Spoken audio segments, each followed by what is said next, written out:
E dizia: o que sai do homem, isso é o que o contamina, porque de dentro do coração dos homens é que procedem os maus desígnios, a prostituição, os furtos, os homicídios, os adultérios, a avareza, as malícias, o dolo, a lascívia, a inveja, a blasfêmia, a soberba, a loucura. Ora, todos estes males vêm de dentro e contaminam o homem. Eu fiz a leitura em Marcos capítulo 7, versículo 20 até o 23. Ainda tem uma outra palavra aqui que eu quero deixar para você. Ainda no capítulo 8 de Marcos, capítulo 8, verso 36, que é: aproveita o homem ganhar o mundo inteiro e perder a sua alma. O Senhor Jesus Cristo, ele estava falando sobre o que contamina o homem, sobre a tradição dos anciões. Ele falava sobre a tradição dos anciões, mas ele estava falando sobre o que realmente contamina o homem. E ele começou dizendo, inclusive em Mateus capítulo 15, verso 19, fala a mesma coisa aqui do versículo 20. O que sai do homem, isso é o que o contamina. E a Bíblia nos diz bem claro que estas coisas que contaminam o homem, que o homem está contaminado, o homem então tem a sua comunhão com Deus interrompida. Pode acreditar nisso. A contaminação do homem impede ele de ter um relacionamento com Deus, porque Deus é santo. Deus ama o pecador, mas Deus abomina o pecado. E então, muitas das vezes, a vida da pessoa, ela é tumultuada, ela é problemática, ela tem, assim, um desequilíbrio muito grande. E nós vemos que o Senhor Jesus, ele quando disse que daria um homem em troca de sua alma, aqui no versículo 37, que daria um homem em troca de sua alma, o Senhor estava falando sobre um discipulado das pessoas que deviam segui-lo e a cada dia levar a sua cruz. Então ele estava dizendo, o que adianta ganhar o mundo inteiro e perder a sua alma? O versículo 36. Que adianta ganhar o mundo inteiro e perder a sua alma? Aí ele pergunta, a segunda pergunta, que daria um homem em troca da sua alma? E ele continua explicando no 38. Porque qualquer que nesta geração adúltera e pecadora se envergonhar de mim e das minhas palavras, também o Filho do Homem, ou seja, ele mesmo, né, se envergonhar dele, quando vier na glória de seu Pai com os santos anjos.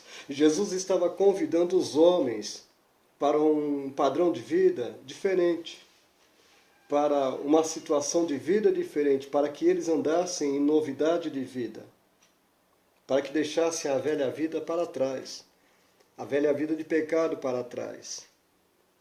É sempre assim, é quando surgem os problemas que se revela o caráter da pessoa. É quando as pessoas estão envolvidas em problemas que o seu caráter é revelado. E o caráter de muita gente exposto, Jesus estava vendo.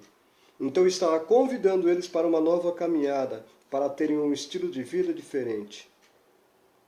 E ele foi bem claro no 36, que aproveita o homem ganhar o mundo inteiro. Ou seja, o que adianta a pessoa ganhar fama, prestígio, riquezas? E lá no fim da vida, quando ele morrer, ele pegar e estar perdido para sempre, perder a alma. Aí ele faz a seguinte pergunta, que daria um homem em troca da sua alma, pela salvação da alma? O que um homem daria?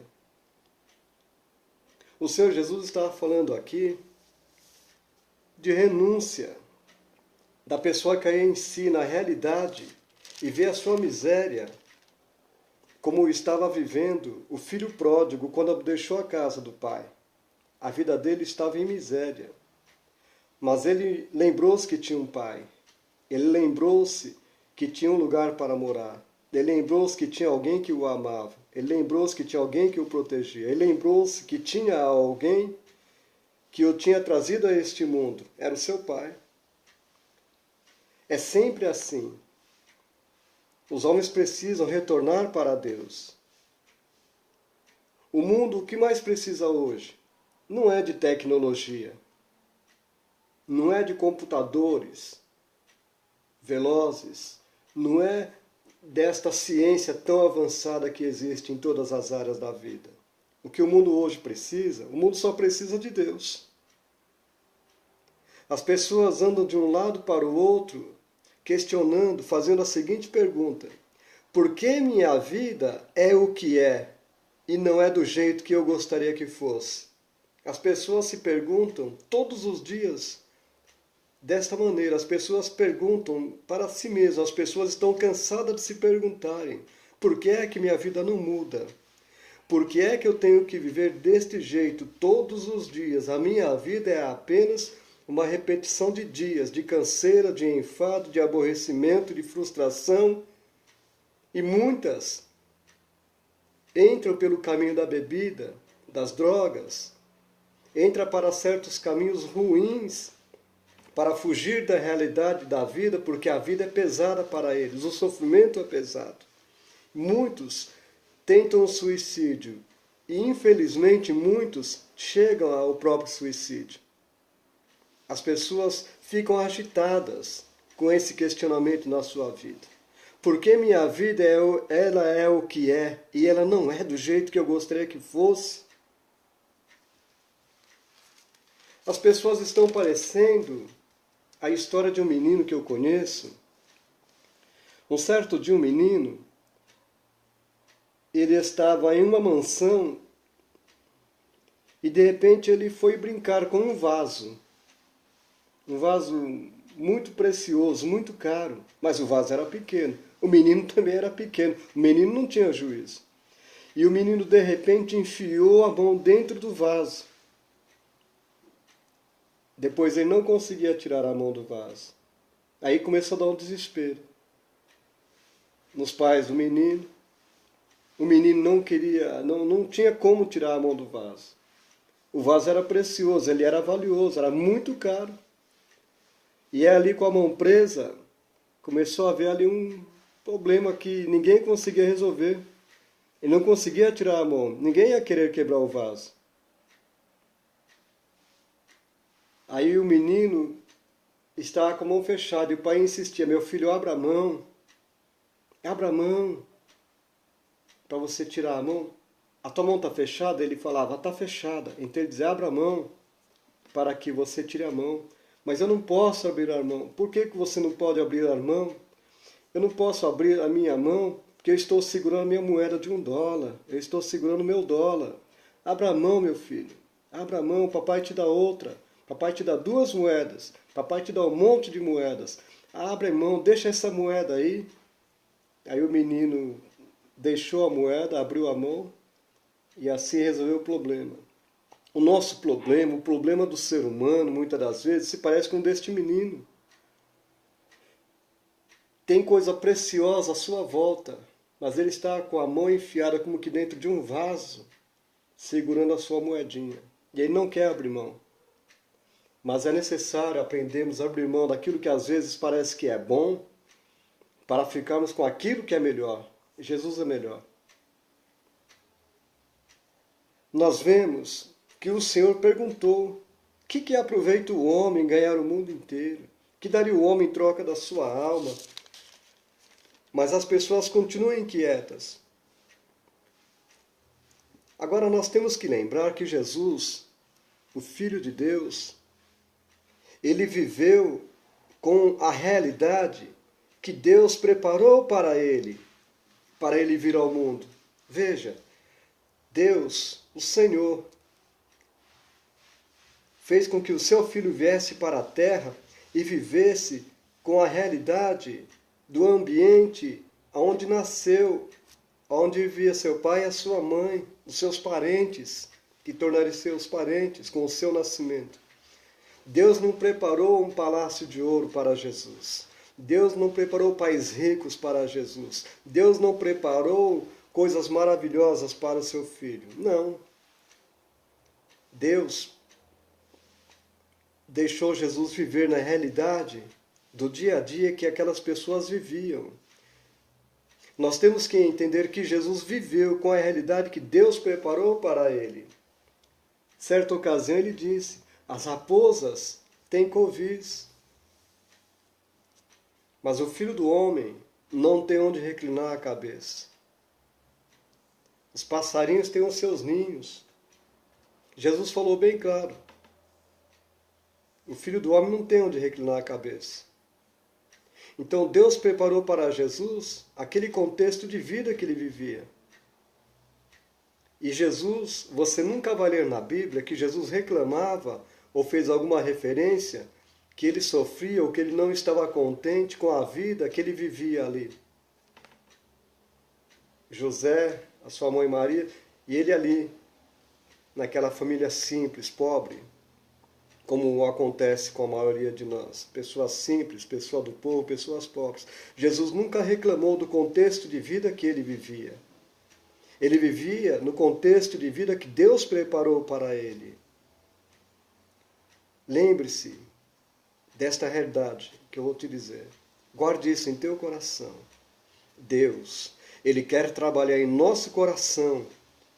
Acredite nisso.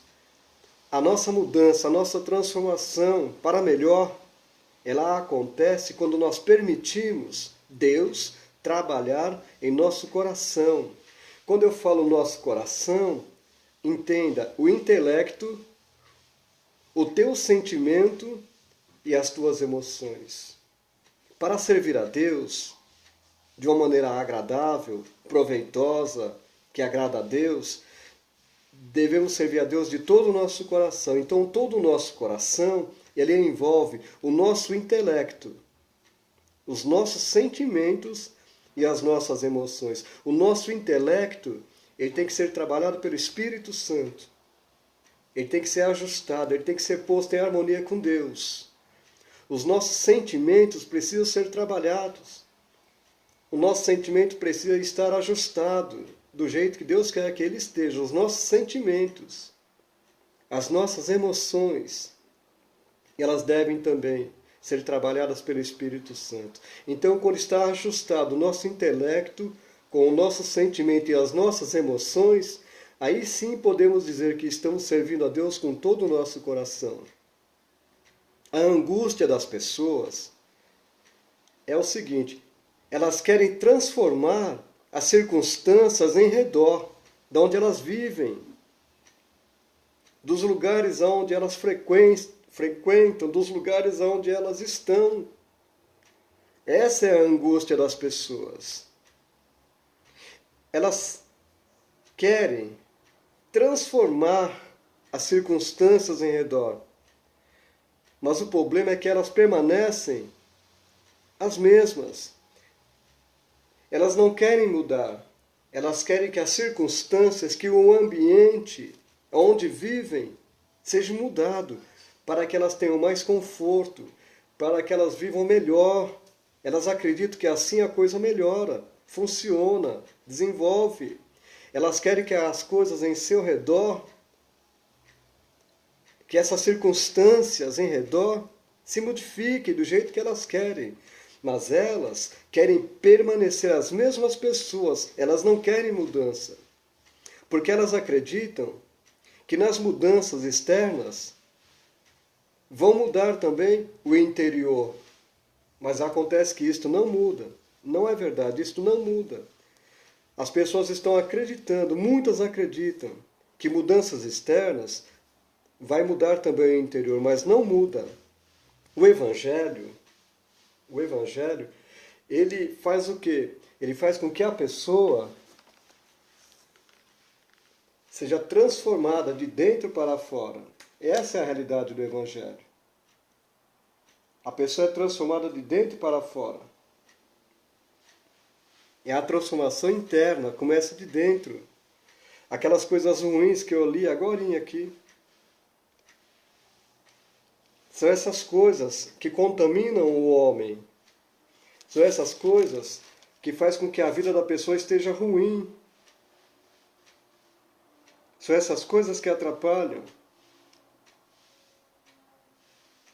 Quantas das vezes nós queremos mudanças, queremos transformações, mas é de dentro do coração dos homens que procedem os maus desígnios. Adultérios, homicídios, furtos, prostituição, é o que sai do homem que o contamina. A contaminação está dentro. Então as pessoas vivem angustiadas, porque elas querem transformação, elas querem mudanças, mas não acontece, porque tem que começar de dentro para fora. Tem pessoas que até pedem para Deus mudar as circunstâncias que vivem, até dentro da igreja. Eu já ouvi pessoas que pedem para Deus mudar as circunstâncias com que elas vivem. Isso está errado. Não é as circunstâncias que tem que ser mudada, é a pessoa. Jesus nunca orou, nunca pediu para Deus mudar as circunstâncias, mudar aonde ele morava, aonde ele vivia, onde ele habitava, as circunstâncias do lugar. Não. Não são as circunstâncias aonde se vive, no seu contexto de vida, que tem que ser mudada, é a pessoa que tem que ser mudada. O objetivo do Evangelho é mudar o que nós temos por dentro, lá no coração. É essa a verdade. Este é o propósito do Evangelho. É fazer mudança, transformação. Transformação em grego é metanoia, é transformação. Romanos 12:2 fala de mudança também, metanoia. Nós temos que ter esta mudança.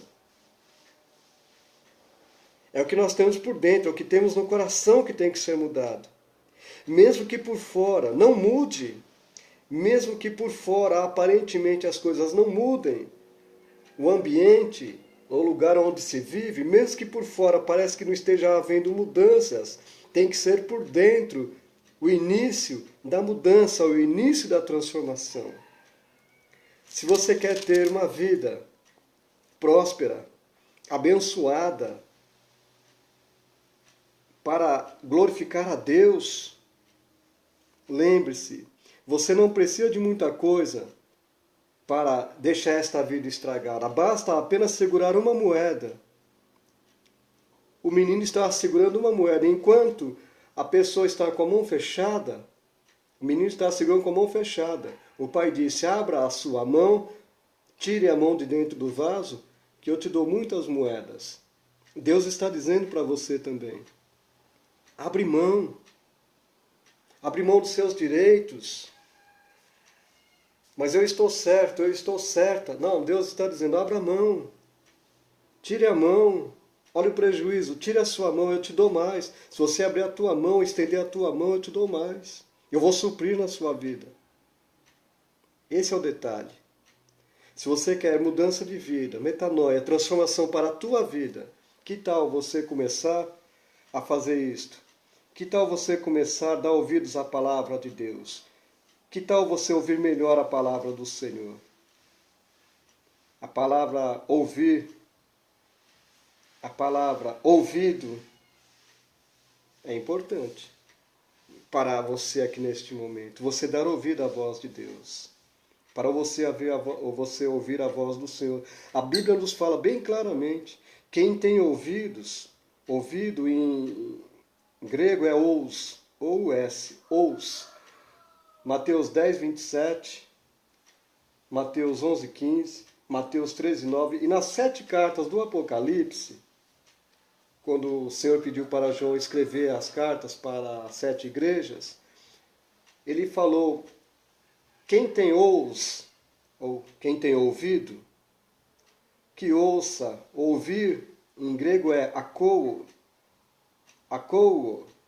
né? A-K-O-U-O, akouo. Então, quem tem ouvidos, que ouça. Apocalipse 2:7, 2:11, 2:29, 3:6 e assim por diante. Que você seja uma pessoa zelosa, que você seja uma pessoa interessada na mudança. Quem sabe você vai começar a partir de hoje ver uma mudança gloriosa na sua vida. Quem sabe a partir de hoje as coisas começam a mudar na sua vida. Quando você começa a fazer uma oração diferente e você pede para Deus, Deus me mude por dentro. Deus me mude por dentro. Porque na verdade nós vemos que as pessoas estão preocupadas muitas das vezes é com riqueza, é com bens materiais. Em Provérbios capítulo 10, o versículo 22, fala bem clara a palavra. A bênção do Senhor é a que enriquece e não acrescenta dores. O Senhor é aquele que exalta, mas também é aquele que abate. Mas sempre é para o bem daqueles que o amam.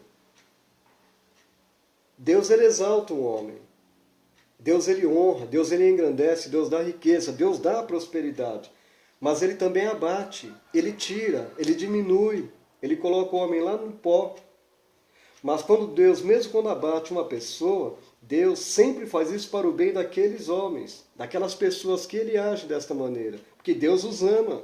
Agora veja, Satanás ao contrário, sempre abate o homem, mesmo que parece que ele está exaltando o homem. E tudo aquilo que o diabo dá, ele retira de forma dolorosa do homem.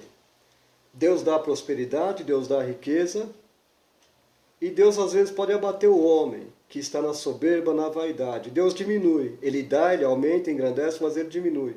Agora o diabo é o mau patrão, como dizem, né? Então, ele pega e abate de verdade. Mesmo quando parece que ele está exaltando, engrandecendo alguém, enriquecendo alguém, Satanás quando parece que está prosperando alguém. Mas lembre-se, tudo aquilo que o diabo dá, o próprio diabo retira de forma dolorosa. E Deus deixa. Deus não interfere no livre-arbítrio do homem. Se o homem faz coisas erradas, planos errados, trabalha errado, com uma inspiração maligna, com um desejo maligno, e o homem cresce, engrandece, e ele vai somando. Só que o diabo é o mau patrão. Da mesma forma que ele dá, ele retira de forma dolorosa.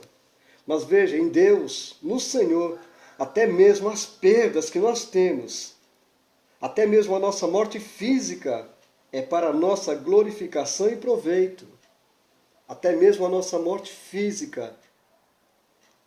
Lembre-se que isto é para a nossa glorificação e proveito. Então, qual é a definição de uma pessoa rica?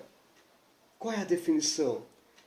Eu tenho para mim que rico é aquela pessoa cuja confiança está colocada inteiramente em Deus. Por mais difíceis que sejam as circunstâncias da pessoa nesta vida, rica é aquela pessoa onde a sua confiança está colocada inteiramente em Deus. E por mais difícil que possa ser a vida que vive aqui na terra, as circunstâncias que vive nesta vida, ele tem a sua confiança no Senhor. Que Deus te abençoe. Que o Senhor te guarde. Medite na palavra de Deus, que é boa, é proveitosa, é útil. Que o Senhor seja contigo a cada dia. Em nome de Jesus. Fica na paz do Senhor e até a próxima. Paz para você. Amém.